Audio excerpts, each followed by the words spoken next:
జై Hind to defence aspirant. ఈ వీడియోలో మనము ఇండియన్ నేవీకి సంబంధించి సెలక్షన్ ప్రాసెస్ ఏంటి, అలాగే ట్రైనింగ్ అనేది ఎలా ఉంటుంది, ఇండియన్ నేవీలో జాయిన్ అయిన వాళ్ళకి ర్యాంక్స్ అనేవి ఏ విధంగా ఉంటాయి, ఈ విషయాల గురించి తెలుసుకుందాం.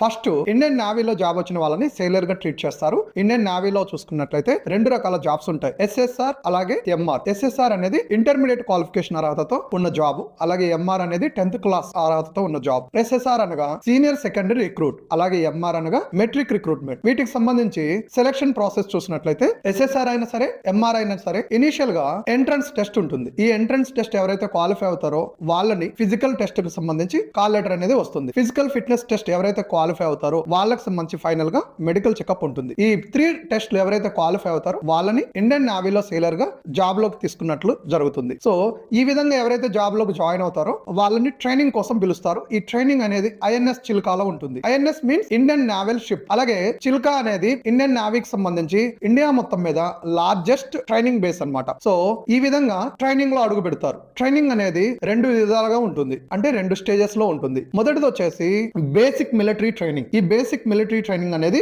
6 months ఉంటుంది. నెక్స్ట్ వచ్చేసి ప్రొఫెషనల్ ట్రైనింగ్. ఈ ప్రొఫెషనల్ ట్రైనింగ్ అనేది ఇండియన్ నేవీకి సంబంధించి బేసిక్ మిలిటరీ ట్రైనింగ్ కంప్లీట్ చేసుకున్న వ్యక్తులు ఎవరైతే ఉన్నారో వాళ్ళు వాళ్ళకి కేటాయించిన బ్రాంచెస్ లో, అంటే టెక్నికల్ కి సంబంధించి వాళ్ళని సెలెక్ట్ చేసినట్టయితే టెక్నికల్ స్ట్రీమ్ లో, అలాగే నాన్ టెక్నికల్ విభాగంలో సెలెక్ట్ అయినట్టయితే నాన్ టెక్నికల్ విభాగంలో వాళ్ళ యొక్క ప్లేసెస్ లో, అంటే ఐఎన్ఎస్ కు సంబంధించి ఇండియా మొత్తం మీద చాలా బేసెస్ ఉన్నాయి. సో కోల్కతా, ముంబై, చెన్నై, కేరళ ఇలాగా ఏ ప్లేసెస్ లో వాళ్ళకైతే ప్లేస్మెంట్ వస్తుందో ఆ ప్లేసెస్ లో ప్రొఫెషనల్ ట్రైనింగ్ అనేది పొందుతారు. అప్పటి నుంచి వాళ్ళకి, అంటే basic 6 months training, military training complete చేసుకున్నప్పటి నుంచి ప్రొఫెషనల్ ట్రైనింగ్ లో అడుగు పెట్టినప్పటి నుంచి ర్యాంక్స్ అనేవి స్టార్ట్ అవుతాయి.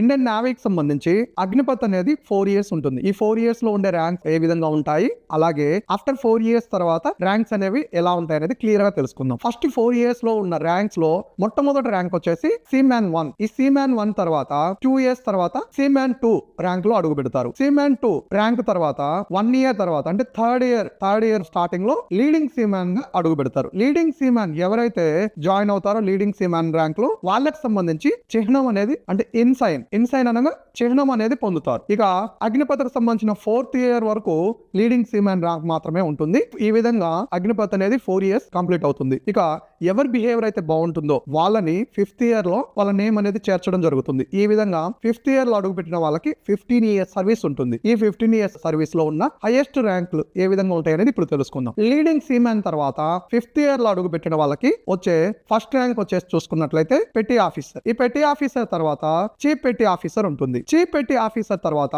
మాస్టర్ చీఫ్ పెట్టి ఆఫీసర్ 1 ఉంటుంది. మాస్టర్ చీఫ్ పెట్టి ఆఫీసర్ 1 తర్వాత ఫైనల్ ర్యాంక్ వచ్చేసి మాస్టర్ చీఫ్ పెట్టి ఆఫీసర్ 2. ఈ విధంగా 15 years సర్వీస్ అనేది పూర్తవుతుంది. 15 years సర్వీస్ ఎవరైతే పూర్తి చేసుకుంటారో వాళ్ళకి సంబంధించి వాలంటరీ రిటైర్మెంట్ తీసుకుంటారు. ఈ వాలంటరీ రిటైర్మెంట్ నుంచే లైఫ్ టైం పెన్షన్ పొందడం జరుగుతుంది. ఈ విధంగా ఇండియన్ నేవీలో ర్యాంక్స్ అనేవి ఉంటాయి. ఈ వీడియో మీ అందరికి పూర్తిగా నచ్చింది అనుకుంటున్నాను. ఇక మరిన్ని వివరాల కోసం, అలాగే మరిన్ని వీడియోస్ కోసం Ramayya defence academy YouTube channel ని సబ్స్క్రైబ్ చేసుకోండి. అలాగే మా కంటెంట్ కనుక మీకు నచ్చినట్లయితే లైక్ చేయండి, షేర్ చేయండి. జై హింద్, జై భారత్.